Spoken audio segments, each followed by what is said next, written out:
Good morning बच्चों। हम हैं स्टडी विद शैलेंद्र और हम बात कर रहे हैं आर.एस. अग्रवाल के मैथ सॉल्यूशंस की। इस वीडियो के अंदर हम डिस्कस करने वाले हैं रेशियो एंड प्रपोर्शन के क्वेश्चन नंबर 71 to 75। तो चलिए देख लेते हैं। ये हमारा इस वीडियो का पहला क्वेश्चन है। क्वेश्चन है कि 600 रुपये को ABC में इस प्रकार से वितरित किया गया है कि A के 2/5 से 40 रुपये अधिक, B के 2/7 से 20 रुपये अधिक तथा C के 9/17 से 10 रुपये अधिक परस्पर बराबर हैं। इनमें से A का हिस्सा कितना है या A का भाग कितना है। क्लियर है? चलिए इसको लगाते हैं। काफी आसान सा सवाल है। क्या है सवाल कि इसमें कितने बांटे हैं? 600 रुपये बांटे हैं। किस किस में बांटे हैं? ABC में बांटे हैं। लेकिन कंडीशन क्या है कि तीनों बराबर हैं। और बराबर वाली कंडीशन क्या है? वो पहली कंडीशन आपकी ये रही, दूसरी कंडीशन आपकी यहां से यहां तक रही और तीसरी कंडीशन आपकी ये यहां से यहां तक रही। इन तीनों कंडीशन को पहले आपको लिखना आना चाहिए। लिख लिया अगर आपने तो फिर उसके बाद आप सवाल को इजीली सॉल्व कर पाएंगे। क्लियर है बच्चे? चलिए देख लेते हैं क्या है। इसने बोला है आपसे कि 600 रुपये जो बांटे हैं वो ABC में कैसे बांटे हैं। उसने बोला है कि A का कितना, A का 2/5,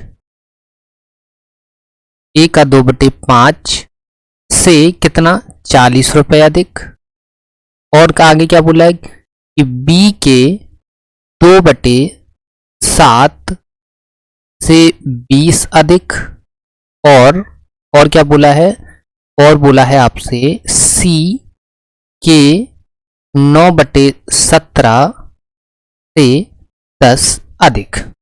यही कुछ बोला है? बिल्कुल बोला है। और क्या बोला है कि ये जो तीनों केस आपने बना लिए हैं, ये तीनों केस एक्चुअल में क्या हैं? बराबर है। ऐसी कुछ बोला है कि तीनों के तीनों क्या है? बराबर है। तो ये हमने बराबर कर दिया। अब देखिए बच्चे, अगर आप ABC तीनों की वैल्यू फाइंड कर पाएंगे तो सवाल आगे प्रोसीड होगा, अदरवाइज सवाल यहां से आगे नहीं बढ़ेगा। तो कैसे करेंगे? तो हमने बताया था कि जब कुछ समझ में ना आए तो बराबर में आप क्या लिखते हैं? के मान लेते। बराबर में क्या मान लेते हैं? के मान लेते। तो हमने के मान लिया। क्लियर? चलिए, तो अब A की वैल्यू कितनी हो जाएगी? A की वैल्यू हो जाएगी आपकी A -40 इंटू 2/5, है ना। सॉरी 2/5 नहीं होगा, ये मल्टीप्लाई है तो ये चेंज हो जाएगा, 5/2 हो जाएगा। क्लियर है? 5/2। B की वैल्यू कितनी हो जाएगी? B की वैल्यू हो जाएगी सिमिलर K -20 इंटू 7/2, और C की वैल्यू हो जाएगी आपकी K -10 इंटू 17/9। क्लियर है? देखिए ये 40 प्लस का था, इधर चेंज किया माइनस में आ गया, तो अब ये जो मल्टीप्लाई में था ये इसमें डिवाइड में जाएगा, तो संख्या क्या हो जाती है? अपॉन जो है वो ऊपर आ जाएगा और ऊपर की संख्या नीचे आ जाएगी। तो 5/2 हो गया, ये 7/2 हो गया, ये 17/9 हो गया। तो अब ये ABC तीनों का हिस्सा आ गया। अब ये ABC में तीनों में कितने रुपए बांटे गए हैं? 600 रुपये। तो देख लेते हैं कि A का हिस्सा कितना है? K -40 गुणा 5/2 प्लस B का हिस्सा है K -20 इंटू 7/2। C का हिस्सा कितना है? C का हिस्सा है K -10 इंटू 17/9। इन तीनों को ऐड करने पर कितना रुपए है? टोटल रुपए है 600। कितना है? 600। क्लियर है? अब बच्चा आप इसे सॉल्व करेंगे तो आपको k इक्वल टू मिल जाएगा 100। क्लियर है? आप इसको सॉल्व कर लीजिएगा, कैलकुलेशन आप खुद से करने की कोशिश करिए, तो k इक्वल टू आपका 100 आ जाएगा, है ना। क्योंकि हमारे पास इतना स्पेस नहीं है कि हम यहाँ पे अगर सॉल्व करते हैं तो ये जो है पूरा का पूरा भर जाएगा, तो आपको प्रॉब्लम क्रिएट करेगा। क्लियर? तो आप इसको सॉल्व करेंगे तो k इक्वल टू आ जाएगा आपका 100। अब हमें बताना है a का भाग, तो a का भाग, अब बच्चा आपने k इक्वल टू 100 फाइंड कर लिया है, तो a इक्वल टू कितना आ जाएगा, a equal to k minus 40 to 5/2। k की वैल्यू पुट कर दीजिए, तो k की वैल्यू यहाँ पे k की जगह 100 रखेंगे, तो 100 माइनस 40 कितना बचेगा आपका 16 टू 5/2, तो ये हो जाएगा आपका 30। तो answer will be the 150। Answer कितना आ गया बच्चा? आंसर आ गया आपका 150। क्लियर है? काफी आसान है, बस थोड़ा सा कैलकुलेशन आपको खुद से करना है, बाकी हमने आपको सब कुछ बता दिया है। मेनली इस टाइप के सवालों में क्या होता है, केस बनाना आना चाहिए। हमने जो केस दिए हैं वो अगर आपने लिख लिए तो कैलकुलेशन तो ज़्यादातर बच्चे कर ही लेते हैं, बस फ़र्क इतना होता है किसी की कैलकुलेशन फास्ट होती है, किसी की स्लो होती है। आप प्रैक्टिस करिए तो हम श्योरिटी देते हैं आपकी कैलकुलेशन बहुत फास्ट हो जाएगी, और कैलकुलेशन के लिए अलग से वीडियोज़ लाएंगे आपके लिए, तो परेशान होने की ज़रूरत नहीं है ना। थोड़ा सा वेट करना पड़ेगा आपको। तो उम्मीद है ये क्वेश्चन आपको समझ में आ गया होगा। तो फिर देखते हैं हम नेक्स्ट क्वेश्चन। देखिए बच्चे, इस क्वेश्चन नंबर 72 है हमारे सामने। क्वेश्चन नंबर 72 क्या है कि 56,250 रुपये ABC में इस प्रकार वितरित किए गए हैं कि A को B तथा C के कुल भाग का आधा मिले तथा B को A तथा C के कुल भाग का 1/4 मिले। A का भाग B के भाग से कितना अधिक है, ये हमको बताना है। तो देखिए बच्चा, इस टाइप के सवालों में मेनली क्या है कि अगर आपने A अनुपात B अनुपात C अगर निकाल लिया तो समझ लो आपने सवाल सॉल्व कर लिया। क्लियर है? और रेशियो कैसे बनाते हैं वो आप समझते हैं, क्योंकि समथिंग हम 72 क्वेश्चन सॉल्व कर चुके हैं, या 71 हम कर चुके हैं, 72 जो सवाल है वो हम सॉल्व कर रहे हैं। यहाँ तक आपको रेशियो बनाना आ गया हो, नहीं भी आया है तो हमारे प्रीवियस वीडियोस देखिए, वहाँ पर आपको रेशियो बनाना समझ आ जाएगा, क्योंकि वहाँ पर हमने काफ़ी सारे वीडियोस में बताया है कि रेशियो कैसे बनाते हैं। और रेशियो एंड प्रपोर्शन का जो बेसिक कॉन्सेप्ट का वीडियो है वहाँ पर तो आपको बिल्कुल समझाया है हमने कि रेशियो बनाते कैसे। फिलहाल यहाँ आया है तो यहाँ भी देख लेते हैं, और जब हम आपके लिए स्पेशल सीरीज लाएंगे अर्थमेटिक की तो उसमें भी आपको सारी चीज़ें बताएंगे। क्या है यहाँ पर दो केस हैं, दोनों केस आपको समझने होंगे। ये दो जो केस हैं वो इस सवाल के की पॉइंट हैं। पहला केस आपको यहाँ से यहाँ तक नज़र आ रहा है कि A को B तथा C के कुल भाग का आधा मिला है, और दूसरा केस आपको यहाँ नज़र आ रहा होगा कि B को A तथा C के कुल भाग का 1/4 मिला है। ये बच्चे, अगर आपने ये चीज़ समझ ली कि ये दो केस हैं, इनको लिखना कैसे है और इनसे ABC का रेशियो कैसे बनाना है, अगर आपने ये समझ लिया तो समझ लो आपने सवाल को सॉल्व कर लिया। ये इस सवाल के जो दो केस आपने देखे हैं, ये सवाल के की पॉइंट हैं। क्लियर है? तो हर सवाल का आपको की पॉइंट समझना होगा। पहले केस में किस किस की बात है? A की बात है किसके साथ? B प्लस C के साथ। और दूसरे केस में B की बात है A प्लस C के साथ। अब क्या बोला है? पहले केस में किसकी बात है कि आधा है। कौन आधा है? यहाँ पर आधा है, लेकिन कौन आधा है?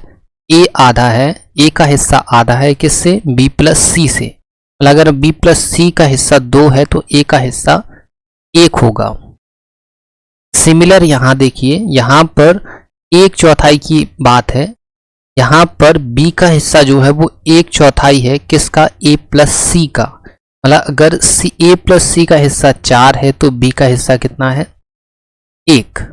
अब ये लिख तो लिया, अब बात आती है कि ए बी सी का रेशियो बनेगा कैसे। तो देखिए बच्चे यहाँ पर क्या हो रहा है, सेम कोई मिल नहीं रहा, ना ए है ना बी है ना सी है, कोई भी सेम नहीं है। दोनों केसेस में अलग अलग जो है रेशियो बन रहे हैं। यहाँ ए अनुपात बी प्लस सी है, यहाँ बी अनुपात ए प्लस सी। तो इस केस में हम ए अनुपात बी अनुपात सी कैसे फाइंड करते हैं। देखिए बच्चे यहाँ भी ए बी सी है, यहाँ भी ए बी सी है, चाहे वो इर्रेगुलर फॉर्म में है लेकिन ए बी सी ही है। तो तीनों का यहाँ पे ए बी सी का सम और यहाँ पर भी ए बी सी का सम क्या होना चाहिए, सेम होना चाहिए। यहाँ कितना है, यहाँ ए बी सी का सम जो है वो 3 है, यहाँ ए बी सी का सम कितना है 5 है। तो दोनों जगह सम तो सेम होना चाहिए, वैल्यू अलग अलग हो सकती है, सम सेम होना चाहिए। तो ऐसा करते हैं हम क्या, वैल्यू इंटरचेंज करते हैं। तो यहाँ पर हम 5 का मल्टीप्लाई कर देते हैं, यहाँ हम 3 का मल्टीप्लाई कर देते। बताया था ना आपको कि वैल्यू अगर हमको सेम करना है तो हम कैसे सेम कर सकते हैं। कुछ समझ में नहीं आता तो वैल्यू इंटरचेंज कर देते हैं। अभी ए का रेशियो 5 हो गया और बी प्लस सी का हो गया 10, यहाँ 3 हो गया और यहाँ 12 हो गया। अब इस हिसाब से देखिए ए प्लस बी प्लस सी का रेशियो यहाँ भी 15 है, यहाँ भी 15 है। तो अब हम ए अनुपात बी अनुपात सी फाइंड कर सकते हैं। चलिए कर लेते हैं। तो ए का रेशियो कितना नजर आ रहा है आपको, ए का रेशियो 5 नजर आ रहा है। बी का रेशियो कितना नजर आ रहा है, बी का 3 नजर आ रहा है। अब देखो ए बी सी का सम कितना है 15 है, 5 और 3 8 हो चुका, बच्चा कितना 7। तो इस प्रकार से हमने ए बी सी का रेशियो फाइंड कर लिया। तो यहां पर टोटल ए बी सी का सम कितना आ गया आपका 15 यूनिट। सवाल में सम कितना है, सवाल में सम है 56,250 रुपए। इट मीन्स 1 यूनिट बराबर कितना हो जाएगा आपका 56,250 बटे 15। 15 से काट देंगे तो ये हो जाएगा 15 × 45, 15 × 45 और बचा कितना 11, 15 × 7 105, 15 × 7 105 और ये हो गया 15 × 5 75, 15 × 5 75 0, 3750। हमको क्या बताना था, हमको बताना था कि ए का भाग बी के भाग से कितना अधिक है। ए का भाग ये रहा, बी का भाग ये रहा। ए का भाग बी के भाग से कितना अधिक है, ए का भाग बी के भाग से 2 यूनिट अधिक है। ए का भाग बी के भाग से अधिक, लेकिन कितना अधिक है, वो अधिक है 2 यूनिट। तो 2 यूनिट की वैल्यू हो जाएगी 2 × 3750। तो 3750 हो जाएगा, तो इसका मल्टीप्लाई करेंगे आ जाएगा आपका 7500 रुपये। मतलब ए का हिस्सा जो है वो बी के हिस्से से 7500 रुपये अधिक है। क्लियर है। यहाँ पर देखो ये 2 केस थे, ए और बी प्लस सी था, ये रखा। तो ए का हिस्सा जो है वो आधा था बी प्लस सी से, बी का हिस्सा 1/4 था ए प्लस सी के हिस्से से। यहाँ पर ए प्लस बी प्लस सी जो है वो यहाँ पे ए प्लस बी प्लस सी है, यहाँ भी ए प्लस बी प्लस सी है। यहाँ पर इन तीनों का सम क्या होना चाहिए, सेम होना चाहिए। यहाँ 3 था, यहाँ 5 था, हमने सेम बनाने के लिए यहाँ 5 का मल्टीप्लाई किया, यहाँ 3 का मल्टीप्लाई किया। तो ये हो गया ए की वैल्यू 5 हो गई, बी प्लस सी की 10 हो गई, यहाँ पर बी की 3 हो गई और ए प्लस सी की 12 हो गई। अब दोनों केसेस में देखो ए प्लस बी प्लस सी अगर हम करते हैं तो 15 यहाँ हो रहा है, 15 ही यहाँ हो रहा है। तो इस हिसाब से ए की वैल्यू 5, बी की वैल्यू 3, ए प्लस बी प्लस सी की वैल्यू 15 थी। तो 5 और 3 8 7 15, मतलब 15 यूनिट की वैल्यू 56,250। तो एक यूनिट की वैल्यू 3750। हमको बताना था कि ए का हिस्सा ज़्यादा है किससे, बी से, लेकिन कितना ज़्यादा है, 2 यूनिट ज़्यादा है। तो 2 यूनिट की वैल्यू हो गई 3750 गुणा 2, इट मीन्स 7500 रुपये। क्लियर है बच्चे, समझ आ गया होगा। फिर देखते हैं हम नेक्स्ट क्वेश्चन।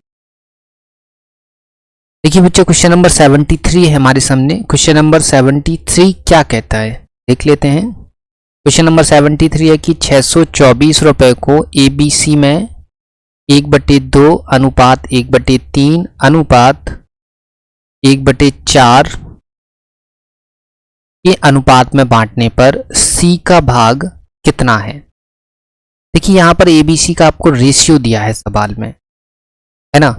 आपको ABC का रेशियो दिया है, क्या दिया है आपको ABC का रेशियो, यहाँ पर लिखा है 1/2, यहाँ पर लिखा है 1/3 और यहाँ है 1/4। अब देखिए बच्चा, आप ऐसे भी सॉल्व कर सकते हैं, जैसा लिखा है वैसे सॉल्व कर लीजिए। नहीं तो फिर आप क्या करेंगे, आप करेंगे कि आपको बताया था कि जब भी कोई भी नंबर फ्रैक्शन में है तो हम क्या करते हैं, हम उसको इंटीजर में कन्वर्ट करने की कोशिश करते हैं। तो इसको इंटीजर में कन्वर्ट कर सकते हैं, बिल्कुल कर सकते हैं। तो कन्वर्ट करने के लिए हम क्या करते हैं, नीचे का एलसीएम लेते हैं और उसका मल्टीप्लाई करते हैं, है ना। तो मल्टीप्लाई कर देते हैं हम, तो 2 3 4 का एलसीएम 12 आएगा। तो 12 का मल्टीप्लाई यहाँ कर देते हैं, 12 का ही यहाँ कर देते हैं और 12 का यहाँ कर देते हैं। 2 6 12, सो ए की वैल्यू 6, 3 4 12, सो बी की वैल्यू 4 एंड 4 3 12 एंड सी की वैल्यू 3। तो इस हिसाब से a प्लस बी प्लस सी कितना हो गया, 6 4 10 3, 13 यूनिट। सो 13 यूनिट हो गया यहाँ पर। सवाल में a प्लस बी प्लस सी कितना है, 624। तो 1 यूनिट की वैल्यू हम देख लेते हैं, 1 यूनिट की वैल्यू कितनी हो जाएगी, 624/13। तो ये 13 चौके 52 बच्चे 10, 13 अट्ठे 104, मतलब 1 यूनिट की वैल्यू होगी आपकी 48। बताना कितना है, सी का हिस्सा आपको बताना है बच्चा। सी का हिस्सा कितना है, 3 यूनिट। सो 3 यूनिट की वैल्यू, सी का हिस्सा कितना है, 3 यूनिट। तो 3 यूनिट की वैल्यू हो जाएगी 48 × 3। तो 3 12, 8 24, इट मीन्स 144, राइट। 144 रुपए जो है वो सी का हिस्सा हो जाएगा। काफ़ी आसान सा सवाल था, बिल्कुल भी टफ नहीं था। मेनली यहाँ पर क्या था कि ये जो है वो फ्रैक्शन में था, हमने इसको इंटीजर में कन्वर्ट कर लिया, तो हमारा रेशियो जो है वो काफ़ी आसान हो गया। रेशियो आसान हुआ तो हमने सवाल भी इजीली सॉल्व कर लिया। क्लियर, दोबारा देख लीजिए। कुछ नहीं था, फ्रैक्शन में था, रेशियो में कन्वर्ट किया तो 6 4 3 हो गया एबीसी का रेशियो। कंप्लीट 13 यूनिट, यहाँ पर कंप्लीट 624 रुपए। 1 यूनिट की वैल्यू 48। सी का हिस्सा बताना था हमको, तो सी का हिस्सा है 3 यूनिट। सो 3 यूनिट की वैल्यू होगी 144 रुपए। क्लियर है। चलिए तो हम देख लेते हैं नेक्स्ट क्वेश्चन। देखिए बच्चा, नेक्स्ट क्वेश्चन नंबर 74 है हमारे सामने। 74 क्या कह रहा है वो भी हम देख लेते हैं। क्या है कि 117 रुपए को ABC में 1/2 अनुपात 1/3 अनुपात 1/4 के अनुपात में बांटने की अपेक्षा त्रुटि बस 2 3 4 के अनुपात में बांटने पर किसको लाभ होगा। मतलब लाभ किसको होगा कि A को होगा, B को होगा, C को होगा, या A और B को होगा, या B और C को होगा, या C और A को होगा। किसको लाभ होगा ये हमको बताना है। चलिए देख लेते हैं। क्या है कि पहले तो आप ऐसा करिए, इस फ्रैक्शन वाले रेशियो को बनाइए इंटीजर में, है ना। अभी आपको बताया था कि फ्रैक्शन में हमें कभी सॉल्व करने की कोशिश नहीं करना है। ये है फ्रैक्शन, तो फ्रैक्शन को इंटीजर में ले आते हैं। तो देखो A B C 1/2 1/3 1/4। फ्रैक्शन से इंटीजर में आने के लिए क्या करते हैं, हम नीचे जो हर लिखा है उसका क्या लेते हैं, एलसीएम, और एलसीएम का मल्टीप्लाई कर देते हैं। तो एलसीएम कितना आएगा 12, यहाँ 12 का मल्टीप्लाई कर दिया, यहाँ 12 का मल्टीप्लाई कर दिया, यहाँ कर दिया। 2 6 12, 3 4 12 और 4 3 12। इस हिसाब से ABC का जो ABC में जो बांटना था 117 रुपए जो बांटने थे वो 6 4 और 3 के अनुपात में बांटने थे, लेकिन गलती क्या हुई, किस में बांट दिया 2 3 4 में। क्लियर। अब एक तो तरीका ये है कि 6 4 10 और 3 13, 13 यूनिट बराबर 117 हो जाएगा। तो 6 यूनिट की वैल्यू निकाल लो, 4 यूनिट की वैल्यू निकाल लो, 3 यूनिट की वैल्यू निकाल लो। फिर तीनों दो 5 4 9, 9 यूनिट बराबर 170 रखिए, फिर दो यूनिट की वैल्यू निकालिए, 3 की निकालिए, 4 की निकालिए, तो आपको इजीली समझ में आ जाएगा कि किसको कितना रुपए बांटा जा रहा है ना। तो चलिए ऐसे ही कर लेते हैं। बांटा तो दोनों केस में 117 रुपए ही है। यहाँ 13 यूनिट हो रहा है, यहाँ कितना हो रहा है, 9 यूनिट हो रहा है। मतलब इस केस को देखें तो 13 यूनिट बराबर 117, तो 1 यूनिट बराबर 9 है ना। तो इस हिसाब से इस केस को देखें तो ए का हिस्सा कितना हो जाएगा, 9 54 54, बी का हिस्सा हो जाएगा आपका 36 और सी का हिस्सा हो जाएगा आपका 27। पहले वाले केस में अगर देखें तो ए बी सी का हिस्सा जो है वो ए को मिलना चाहिए था 54 रुपये, बी को मिलना चाहिए था 36 रुपये और सी को मिलना चाहिए था 27 रुपये। अब सेकंड केस में भी 117 रुपये ही बटे हैं, लेकिन यूनिट जरूर आपकी चेंज हो गई, लेकिन रुपए कितने हैं, 117। तो 9 यूनिट बराबर 117, इट मीन्स 1 यूनिट की वैल्यू 13, 1 यूनिट की वैल्यू 13। तो ए का हिस्सा देख लेते हैं, तो ए का हिस्सा 13 दूनी 26, बी का हिस्सा कितना हो गया 13 × 39, सी का कितना हो गया 13 × 52। तो देखो अब आपको नजर आ रहा होगा कि प्रॉफिट किसको हुआ है और लॉस किसको हुआ है। देखिए ए को 54 रुपए मिलने थे लेकिन मिले हैं 26, मतलब ए को क्या हुआ है, लॉस। लेकिन हमको क्या बताना था कि किसको लाभ हुआ है। बी को मिलना था 36 रुपए, मिला कितना 39, मतलब बी को क्या हुआ, प्रॉफिट। सी को कितना 27 रुपए मिलना था, मिला कितना 52 रुपए, क्या हुआ इसको भी, प्रॉफिट। तो यहां पर हमको बताना था लाभ के प्रॉफिट किस किस को हुआ है। तो प्रॉफिट किसको हुआ है, बी और किसको, सी को। बी और सी को क्या हुआ है, प्रॉफिट हुआ है, और ए को क्या हुआ है, लॉस हुआ है। क्लियर है। त्रुटि बस अगर हमने बांटा है तो इस केस की वजह से बी और सी को प्रॉफिट हो गया और ए को क्या हो गया, लॉस हो गया। क्लियर है, समझ आ गया होगा। अब कई बच्चों को ये कंफ्यूजन हो रहा होगा कि यहाँ भी 117 रखा है, 13 यूनिट की वैल्यू 117 रखा है, 9 यूनिट की वैल्यू भी 117 ही रखा है, क्यों रखा है। तो बच्चा बांटा तो 117 रुपए ही है ना, गलती की वजह से यूनिट चेंज हुई है। बांटा तो पहले भी 117 रुपए था, बांटा बाद में भी 117 रुपए ही है। तो जब 117 रुपए बांटा है तो दोनों केस में यूनिट की वैल्यू जो है वो 117 ही होगी ना। यूनिट तो क्या होता है, मल्टीपल की वजह से चेंज हो जाती है ना। तो आपको ये नहीं सोचना है, दोनों केसेस में क्या है, यहाँ भी 13 यूनिट जो है, यहाँ पे बटा 13 यूनिट है, लेकिन रुपए तो यहाँ भी 117 रुपए बटा है। यहाँ 9 यूनिट बेशक नजर आ रहा है, लेकिन रुपए तो यहाँ भी 117 ही बटा है। तो हमने दोनों जगह एक यूनिट की वैल्यू यहाँ 9 निकाल दी, यहाँ 1 यूनिट की वैल्यू 13 निकाल दी, और निकालते ही हमारा ये आंसर आ गया। तो हमको क्या नजर आ गया कि बी और सी को क्या हुआ है, फायदा हुआ है त्रुटि बस बांटने से। क्लियर है, चलिए तो समझ आ गया होगा। फिर देखते हैं नेक्स्ट क्वेश्चन। क्वेश्चन नंबर 75 है हमारे सामने। क्वेश्चन नंबर 75 आप देख लीजिए। क्वेश्चन नंबर 75 है कि एबीसी की आय का अनुपात 7:9:12 है, कि खर्च का अनुपात 8:9:15 है। यदि ए की बचत उसकी कुल आय का 1/4 भाग हो तो ए बी तथा सी की बचत का अनुपात क्या होगा। ए बी सी की बचत का अनुपात हमको क्या है, बताना है। अब देखिए बच्चा है क्या, इसको लगाएंगे कैसे। देखिए आपको गिवन क्या है, पहले एबीसी लिख लेते हैं। एबीसी के रिगार्डिंग आपको क्या क्या गिवन है। पहले एबीसी का आपको गिवन है क्या, खर्च, और क्या गिवन है, आय, है ना। आय गिवन है और क्या गिवन है आपको, खर्च गिवन है। आय कितनी गिवन है, 7, 9 और 12। चलिए तो हम आय लिख लेते हैं सबसे पहले। आय कितनी गिवन है, 7, 9 और 12। तो हम क्या करते हैं, इसका रेशियो हटा देते हैं। तो रेशियो हटाएंगे तो यहाँ x ले लेते हैं एक वेरिएबल, यहाँ x ले लेते हैं और यहाँ भी x वेरिएबल ले लेते हैं। इस हिसाब से हमारा रेशियो खत्म हो गया। क्लियर है।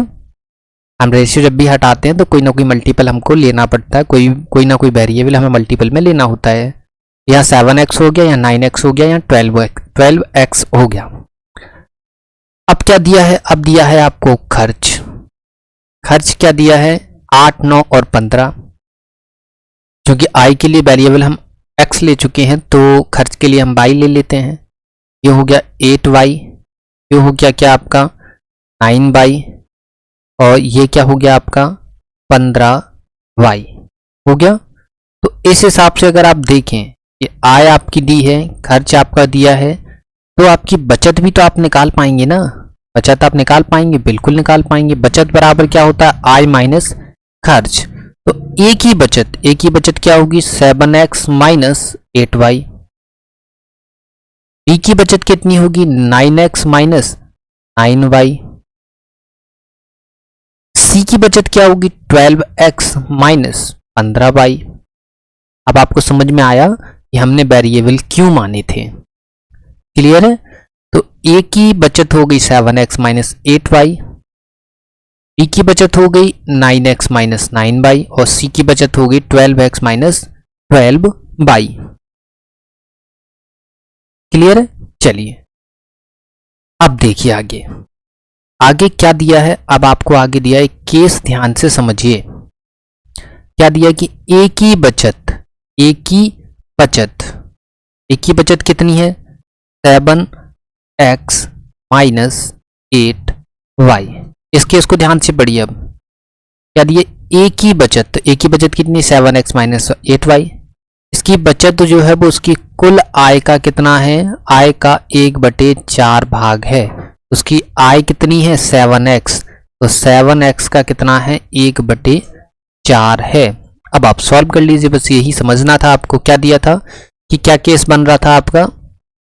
आपका बन रहा था कि ए की बचत 7x माइनस 8y है, इसकी बचत जो है वो आय का कितना है? 1/4 है। सॉल्व कर लो, 4 मल्टीप्लाई में है तो अपॉन में है, इधर मल्टीप्लाई में आ जाएगा। हो जाएगा आपका 28x माइनस 4 8 32 y, और ये हो जाएगा आपका 7x। इस हिसाब से ये इसको आप ले आएंगे साइड, तो 28x minus 7y equal to 32y।